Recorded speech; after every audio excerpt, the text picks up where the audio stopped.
Hey, so here's a quick video on hitting in competitive Roundnet. I'm not claiming to be a guru on the subject, but with so little content out there teaching people how to get better, I thought this could be useful for someone that might feel like improving their putaways. So if you're struggling to hit the way you want or just want a fresh perspective, then I'd hope you could use it as a resource to help you get to where you want to be.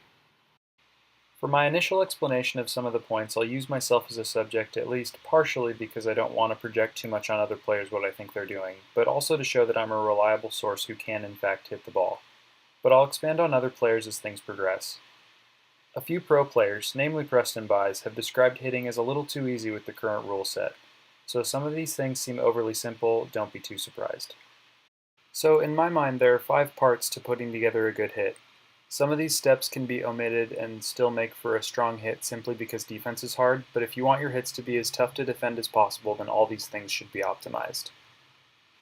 Alright, part 1, tracking the ball. What I mean by this is waiting for the set to fall into the sweet spot where you're comfortable hitting from. The best hitters have the widest range as far as their sweet spot goes. A lower level player's sweet spot is going to be exclusively on their strong hand side and a pretty specific spot over the net. With time and experience, this zone expands. Part 2. Footwork. Footwork's important because if you can't get your feet underneath you, then you're going to be reaching more than you have to. Reaching excessively can be bad because it usually means you're going to lose power on your hit. I'm using this example with Chris Hornacek specifically because he's such a powerful hitter, but because he couldn't get his feet around Drucker's set, he had to overextend, which meant for a slower hit followed by a defensive touch. Footwork's also important because if you're not able to get your feet set in time, it can throw off your hitting rhythm, resulting in rims or pockets. So, as the hitter, not all factors are within your control, but the better your footwork is, the more likely it is that you can close the gap on a bad set. So here I set my feet in accordance to how I thought John would set me. He set me well, it fell into my sweet spot, and I put it away. Something that my good friend Skylar Shibayama, a Yale graduate, always says is that the earlier you can get back to the net, the better, which I very much agree with. There isn't really much of a point to waiting to see what the set is going to be like. Always assume a perfect set. Part 3. Handball contact height. If you contact the ball too early, it can result in being an easy up for the defense. So the later you can contact it without hitting the rim, the better. Finding the right height based on where the defense is super important. Contact height is another thing that can factor into hits pocketing up. A later contact means the ball will come off the net lower, giving the defense less time to react. On the flip side of this though, this clip is a great example of when you can use an earlier contact to your advantage. Tyler was in a great spot for the angle that Cole had selected, so Cole swung earlier, which sent it over Tyler's head. Had Tyler not been there, Cole would have waited a bit longer and just hit it low like normal. Great field awareness by Cole. Other than this oddly specific scenario when the defense has a great read on where you're going and is close to the net, you should be aiming to keep hits low. Part 4. Ball to net contact location. Just aim for either the near net or the center of the net. Also from 2018 East Regionals, Tyler and Max both had hits that landed on the far side of the net, resulting in pockets, which meant for defensive ups for both teams. Had either of their hits contacted the near or center of the net, defense would have been much harder. Oh,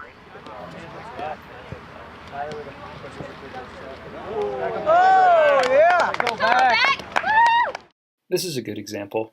Pretend PJ isn't hitting through his legs here. From where his swing is coming from, the ball hits somewhere between the near net and the center of the net, and therefore avoids the pocket. Part 5. Shot selection.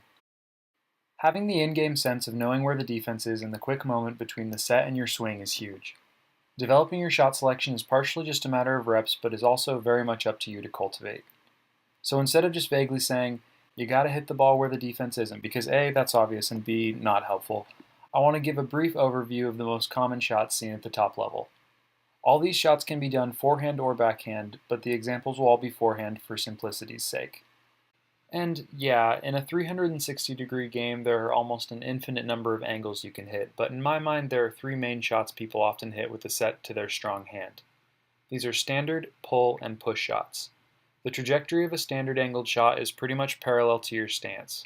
So if you were to draw a line between your stationary feet right before you hit, the trajectory of your hit would be parallel to that line. Standard hits are a useful tool, but if it's all you do, then people will start to figure it out. That's why you gotta mix it up. A pull shot is when you swing pretty much through your body. To avoid hitting yourself, you lift your back leg and move it out of the way of the ball. Developing a pull really opens up your options on offense. Pull shots are particularly strong because as the defender, it's so hard to position yourself correctly. Body defense on pull shots is also pretty difficult because a lot of the time the hitter is taking up the space needed to reliably body up a pull. Interchangeably using a standard angle or a pull shot can really keep the defense guessing. Do you see how Scott Wilson's back foot moves out of the way so he can pull the ball behind him? Look at the defense. The guy closest to the ball may have had a play on a standard shot, but he wasn't even close to Scott's pull. I'll link Scott's 2015 highlight video in the description of this video if you haven't seen it. It's one of my favorites.